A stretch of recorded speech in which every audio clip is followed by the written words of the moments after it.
8h11, merci de nous rejoindre sur le plateau de l'invité du forum, Nathan Diaké, bonjour. Bonjour, monsieur le député journaliste. À l'Assemblée nationale, secrétaire national adjoint chargé des élections au niveau du parti Union Progressiste. Oui, votre parti Union Progressiste est sur la ligne de départ pour les prochaines élections, les élections du 17 mai. Vous avez déposé votre liste et tous les documents qui devraient donc l'accompagner. Un ouf de soulagement pour vous, rassurer de ce que tout ce que vous avez fait est dans les normes.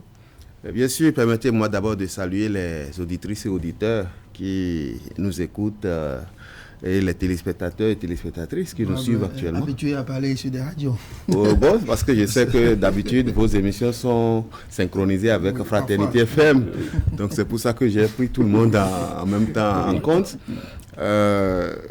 Oui, c'est vrai, c'est un ouf de soulagement. Ça n'a pas été facile, c'est sûr, parce que c'est la première fois que nous faisons cette expérience de couvrir 546 arrondissements avec des candidats présentés partout et les suppléants. Et ces dernières semaines ont été rudes en matière de travail. Nous nous sommes bien organisés, on s'est prêté à l'exercice et je pense qu'au bout du compte, ce n'est pas mal. En quoi consistait la difficulté si on sait que les partis, les présidents que vous êtes pris individuellement avaient déjà fait pour certains l'expérience des communales? Qu'est-ce qui a pu être l'élément fondamental de la difficulté constatée au niveau de cet exercice-là? Je l'ai dit tout à l'heure, c'est la première fois dans l'histoire politique du Bénin qu'une élection demande aux partis politiques de présenter des candidats dans 546 circonscriptions électorales. Si vous prenez les législatives, il s'agit de 24 circonscriptions électorales avec 166 dossiers, c'est-à-dire 83 titulaires, 83 suppléants pour les élections législatives, c'est-à-dire pour l'élection des députés à l'Assemblée nationale. Avant, concernant les élections communales, aucun parti n'était obligé, la législation n'obligeait pas les partis à présenter des candidats dans l'ensemble des 546 arrondissements que compte le pays. Ce n'était pas de si grands ensembles, ce n'étaient pas des partis aussi importants, aussi bien meublés, comme c'est le cas en ce moment. Lorsqu'on prend l'Union progressiste, pour ce qui vous concerne, c'est quand même des leaders politiques, d'anciens chefs de parti qui sont donc rodés à cette tâche-là. Pourquoi cela a-t-il été si difficile pour vous de positionner des candidats dans 546 arrondissements? Ce n'est pas le positionnement des candidats qui a été le problème. Au contraire, d'ailleurs, là, on a dû beaucoup arbitrer pour pouvoir identifier qui sont les chevaux les plus je suis en forme pour pouvoir gagner les élections. Mais c'est la difficulté de constituer les dossiers et de ne pas faire des erreurs. Vous savez que pour le dossier de chaque candidat, il y a 8 pièces. Et parmi ces pièces, il faut regarder que des fois, il y a des questions d'état civil qui se posent. Si vous ne lisez pas très bien les actes de naissance, vous voyez un nom sur l'acte de naissance et puis c'est mal écrit sur le casier judiciaire ou ainsi de suite. Il a fallu toiletter tout ceci, faire des allers-retours, faire des allers-retours aux auteurs et arriver à toiletter vraiment. Ça, je vous jure, c'est pas. Avant, vous trichiez beaucoup. Vous pouviez envoyer à la Sénat des dossiers incomplets et ça passait. Non, c'était pas ça. Avant, on faisait des dossiers qui n'étaient pas aussi nombreux. Donc, c'était facile pour nous de faire correctement les dossiers en un rien de temps. Mais cette fois-ci, il a fallu toute une équipe. Et d'ailleurs, au niveau de l'Union progressiste, nous avons dû d'ailleurs faire le travail par la base. Les communes ont réceptionné les dossiers, ont fait un premier toilettage, envoyé à des secrétariats départementaux et sous la coordination de nos coordinations départementales, les dossiers ont été une fois encore revus, les déclarations de candidature ont été saisies au niveau départemental avant d'être envoyées au secrétariat national, en tout cas au niveau du siège national, où il y avait une équipe de près de 50 personnes qui travaillaient aussi d'arrache-pied. Et la difficulté aussi se trouvait dans la facilité qu'on devait avoir d'obtenir certaines pièces. Imaginez que jusqu'à hier, on faisait encore le pied de grue au niveau du COSLEPI pour avoir un certain nombre de pièces, c'est-à-dire les transferts. Pourquoi c'est difficile pour vous? Vous dirigez le COSLEPI, l'Union progressiste. Nous dirigeons le COSLEPI, mais nous connaissons les difficultés que rencontre également le COSLEPI. C'est le lieu de dire que notre pays doit faire les efforts d'investissement dans le COSLEPI en matière d'infrastructures pour avoir maintenant des infrastructures modernes. Parce qu'on ne peut pas s'amuser avec une institution aussi capitale que nous le faisons. Les équipements qui sont là, il ne faut pas se le cacher. Ça date de 2016. Et c'est des équipements qui sont complètement vétustes. Les pays arrivent en fin de vie en 2021. En 2021, c'est sûr. Et puis, je suis sûr qu'on aura des équipements plus modernes et plus adaptés à ce travail. Sinon, pourquoi l'Union progressiste a-t-il instruit ses élus, ses maires, ses conseillers de ne pas servir les pièces administratives à certains candidats concurrents? Qui vous a dit ça?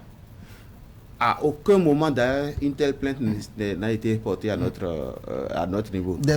Tous les maires, et c'est sûr, si vous allez prendre les dossiers de tous les 9 partis qui ont déposé, vous allez voir des signatures des maires UP, des adjoints aux maires UP qui ont bien délivré des documents. C'est une obligation pour l'autorité communale de le faire. Et s'ils ne l'avaient pas fait, la Cour suprême est même là pour il n'y a même pas eu de tentative pour empêcher quelques candidats. Aucune tentative, parce que nous n'avons pas peur des candidats. De toute façon, vous ne répondrez pas, vous ne direz pas s'il y a tentative ou pas. Ça, c'est une... Je sais que vous me taquinez, parce que ça, c'est une pure invention. Ça vient de vous. Justement, vous avez parlé de la difficulté pour collationner les dossiers un peu partout sur l'étendue du territoire national, mais c'est vous, législateurs, qui avez voté cette loi. Vous n'avez pas vu la difficulté en votant cette loi, la difficulté venir? Eh bien, ce n'est pas parce qu'il y a la difficulté qu'il faut abandonner. Si on a voté la réforme du système partisan, c'est comme vous l'avez dit tout à l'heure, l'objectif est d'inciter à la création de grands ensembles politiques. Effectivement, comme vous l'avez dit, étant donné qu'il y a maintenant de grands ensembles politiques, ces difficultés devraient s'amoindrir. Eh bien, l'objectif est toujours ici d'avoir des partis politiques d'envergure nationale et non des clubs électoraux qui sont basés seulement dans certains coins du pays. Et donc, pour y arriver, il faut que les partis puissent démontrer qu'ils sont implantés sur l'ensemble du territoire national. Et c'est pour ça que donc, c'est une très bonne expérience malgré les difficultés que nous y avons rencontrées. Il faut dire que c'est une première expérience. La prochaine fois, certainement, on serait déjà plus rodé pour pouvoir savoir contourner ces difficultés ou en réalité même les faire disparaître. Dans l'injonction qui vous est faite d'avoir 546, de couvrir tous les arrondissements, il nous est revenu que vous avez été obligé de marchander, d'aller même supplier des personnes pour qu'elles se retrouvent sur vos différentes listes. Non, pas du tout. On n'a supplié personne, mais il faut dire que il faut faire un casting toujours en matière politique. Et même quand il s'agit des législatives, tous les partis politiques sont à la recherche des candidats les meilleurs. Vous pouvez avoir un très bon candidat dans votre parti, mais un potentiel candidat dans votre parti, mais qui ne s'est pas manifesté.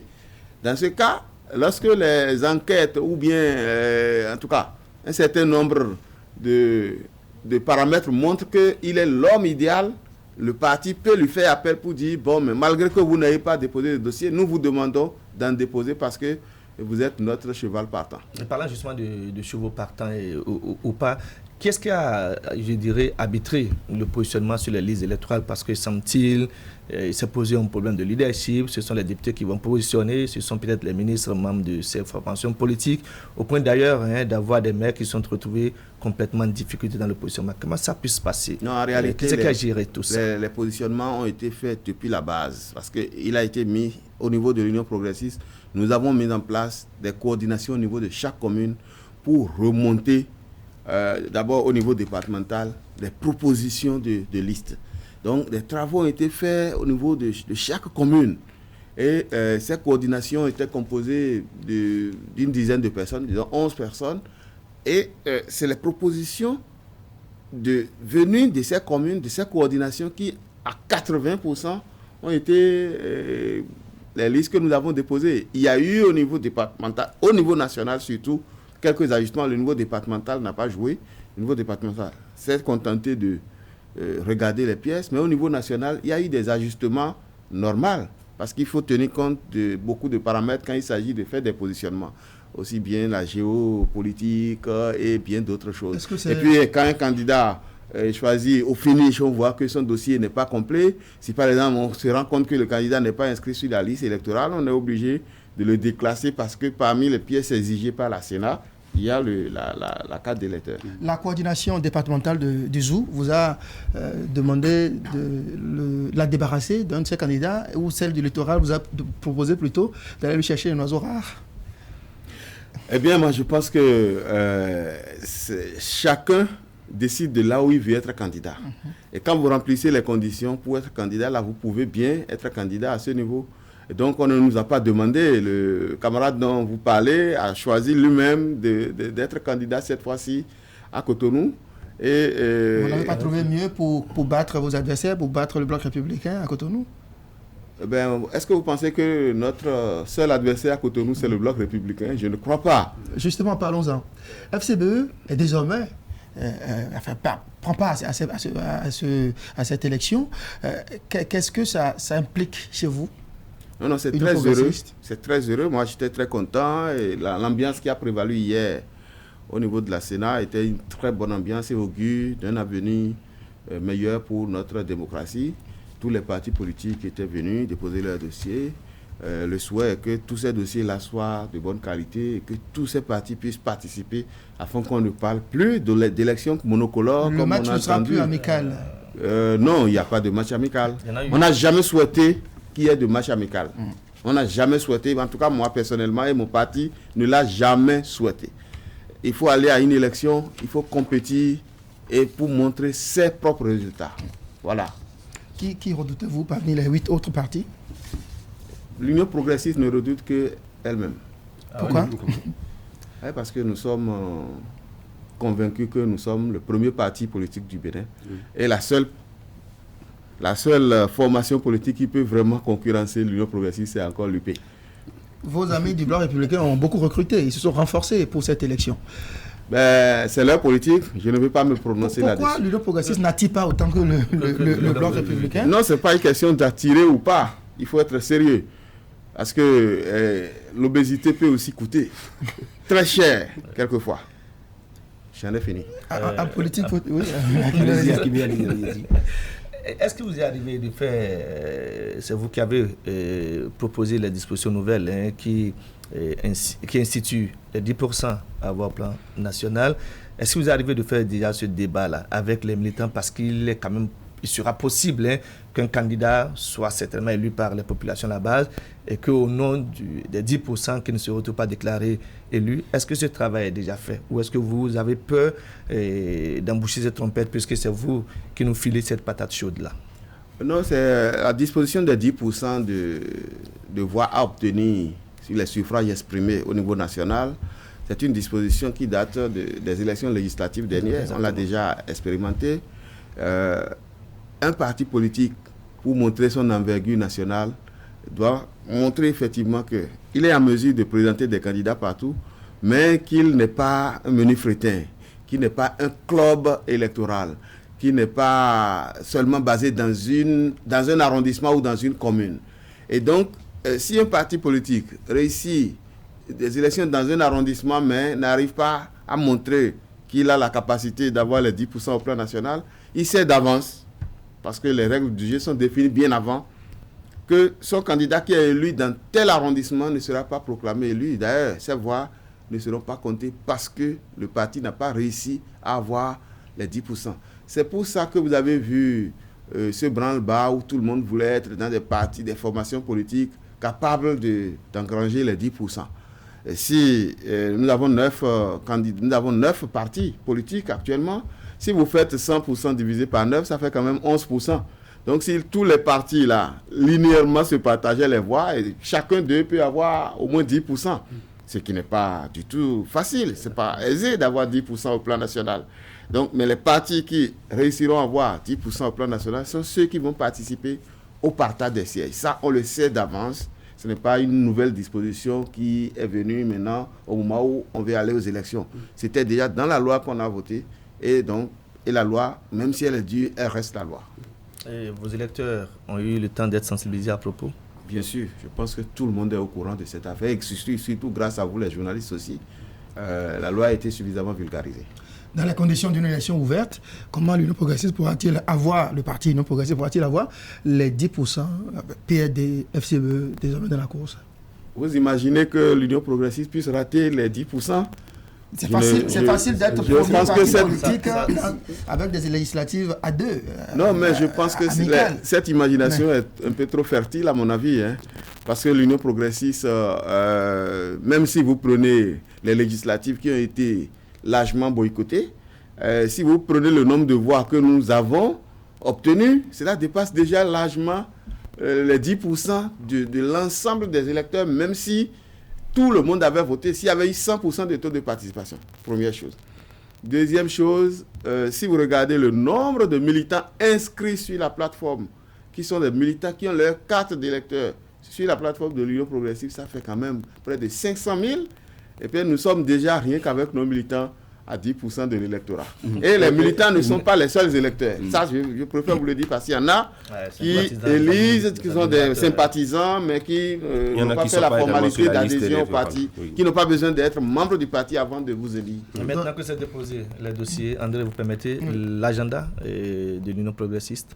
Ben, notre agenda, là, c'est d'attendre tout de suite, dans les jours qui viennent, là, tout en continuant le travail sur le terrain, que la Sénat nous dise, oui, votre dossier est accepté ou votre dossier est à corriger, parce que la loi permet maintenant que, après 8 jours de travail, la Sénat notifie les imperfections éventuelles au parti, et que, quitte à ceux-ci de corriger ces imperfections sans changer l'ordre des candidats, bien entendu. Donc, on ne peut plus changer l'ordre des candidats, mais on peut, s'il y a des pièces qui ne sont pas de bonne qualité, on peut aller en 3 jours après la notification. Donc, au total, ça fait une dizaine de jours encore, 11 jours, pour pouvoir corriger. Et donc, tous les autres partis qui ont déposé des dossiers peut-être incomplets ont encore tous ces jours-là pour s'apprêter, dès que la Sénat a envoyé ses observations, on procède aux corrections. Et une fois que notre liste est déclarée recevable, nous allons continuer le travail sur le terrain. La pré-campagne se poursuivra. En avant-goût, qu'est-ce que l'Union progressiste entend proposer à nos villes, à nos différentes agglomérations? Eh bien, dans notre projet de société, nous avons été clairs là-dessus. Nous sommes pour le renforcement de la décentralisation, le transfert des compétences. Nous sommes pour des gouvernants locaux bien formés. Et à cela, l'Union progressiste s'attelle de manière à ce que les futurs conseillers, futurs gouvernants, les maires et autres de nos communes soient des militants aguerris qui ont été élus à ces postes pour propulser le développement de nos communes. Et vous êtes sûr que vous y arriverez si on sait que l'État gère déjà l'asphaltage, gère déjà la gestion des espaces verts? Qu'est-ce que finalement vos maires vont faire? Eh bien, les maires, les attributions des maires sont bien définies et vous savez bien qu'il y a certains travaux qui sont du domaine de l'État central, mais d'autres qui sont du domaine, par exemple, la construction des écoles primaires et autres. Tout ça, c'est du domaine des mairies et bien d'autres choses. Et l'État est en train de prendre les dispositions pour de plus en plus de transferts de compétences à nos communes. Merci beaucoup, Ake Natondé, secrétaire national adjoint chargé des élections à l'Union progressiste. Merci de répondre présent à notre invitation. Hakim Seydou, on va vous retrouver dans une bonne vingtaine de minutes pour le journal des sports. André Dossa, merci beaucoup. Rendez-vous lundi prochain sur le plateau d'Actu Matin. Mesdames